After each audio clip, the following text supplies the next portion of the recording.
So that's how this gang was set up. Let's talk next about the kinds of things it did. The evidence is going to show that crime was the lifeblood of the Gangster Disciples. The gang was a place where criminals would connect with other criminals to do crimes. Now, some of those crimes were driven by money, some by power, some by pride. Often a combination. But no matter what, being in the Gangster Disciples helped to supply the motivation for those crimes and the ability to do those crimes. The motivation because often they would commit crimes for the good of the gang, and the ability because being a Gangster Disciple made you a better criminal. Now, not all of the members did every type of crime. They tended to have their own lanes or specialties that they stayed in. So one person's lane might be doing fraud. Another person's lane might be doing robberies. But no matter which lane you were in, the Gangster Disciples would get you the help you needed in that lane. Maybe that was a drug supplier. Maybe that was a bank account to put fraud money into. Maybe that was a clean gun. Maybe that was a place to hide from the police. So let's talk about the types of crimes, the categories of crimes that this gang engaged in.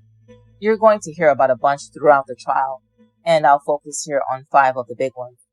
Those are robbery, extortion, fraud, drugs, and murder. I'll tell you what each means, and I'll give you some examples. First off is robbery. Robbery is when you use force or threaten violence to take a person's money or property from them. You're going to hear about a number of robberies committed by Gangster Disciples. You'll hear about one in particular that Alonzo Walton, the governor, set up.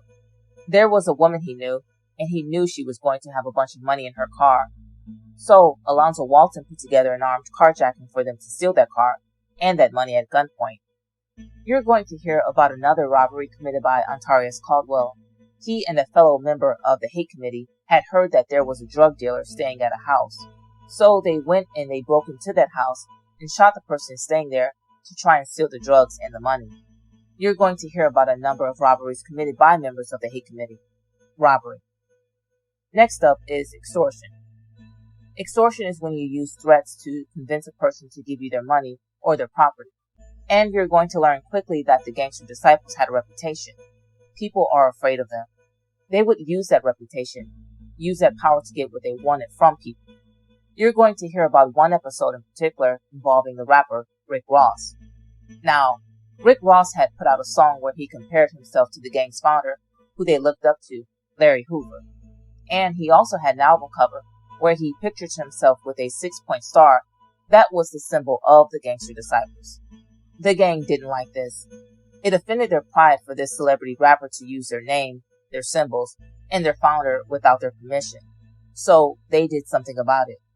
You'll hear that they organized a multi-state campaign of intimidation where they threatened physical violence against Rick Ross and against club promoters until they got what they wanted, until he paid them for the use of their symbols.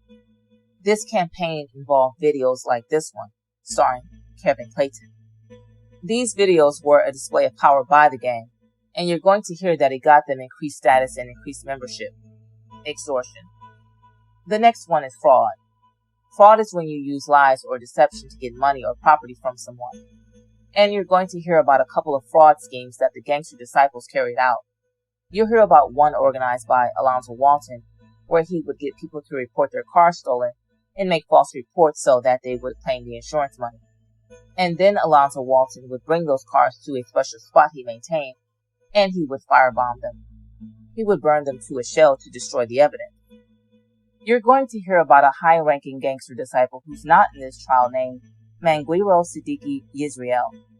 You're going to hear about the fraud schemes that he conducted where he would use bank accounts helped by all different Gangster Disciples to put fraud money into. The next one is drug. You're going to hear that drug dealing was very common among Gangster Disciples. This was a way for them to get money for themselves, and part of that money would often go into the organization. And as I mentioned before, being a Gangster Disciple was a great help to you if you're a drug dealer. This vast criminal network could put you in touch with suppliers who could get you any drug you needed in any amount you needed. The gang also operated what they called safe houses. Now, these were secret locations where the members would store drugs, where they would store guns, and where they would also hide from police when they were fugitives. You're going to hear about one such safe house operated by Alonzo Walton, the governor. We're going to show you the guns and the drugs that the police found there. Finally, this gang engaged in murder. We've already talked about the series of murders that the Hate Committee carried out in DeKalb County at the urging of Donald Glass. Rockwell Nelson was the victim of one of those murders. Another one of the victims was a young man named DeMarco Franklin. We're going to show you the video where Perry Green hands a gun to another member of the Hate Committee, which he then uses moments later to kill DeMarco Franklin. Now, these hate crime committee murders, they didn't come out of nowhere. You're going to hear that in this gang, violence, up to and including lethal violence, was always an option and was never far away. This was the way that they operated. If violence was necessary to protect their money, their power, and their pride, then there was going to be violence. Take, for example, those POAs, those positions of authority that we talked about before. There was so much pride surrounding these POAs that it was a matter of life and death for the gang. If you tried to claim a POA that wasn't officially yours, that was something that could get you killed. You're going to hear that that was part of the reason why Donald Glass murdered a fellow gangster disciple named Robert Dixon. Robert Dixon had been telling people that he was the first C, or the leader of his count, and Donald Glass thought that wasn't right. So Donald Glass got together a team of shooters, and he went to where Robert Dixon was staying, summoned him outside, and then Donald Glass executed Robert Dixon. Donald Glass thought that Robert Dixon had broken the rules of the gang, and that he had to die for that. You're going to hear that murder was, in fact, the ultimate punishment for breaking this gang's most important rules. So let's talk about some of those rules now, because these strict rules that they had were part of what defines the gang. You're going to hear that the most important rule of all, the one that they literally called rule number 1, was silence and secrecy. Silence and secrecy. The most important part of silence and secrecy was to never ever talk to the police.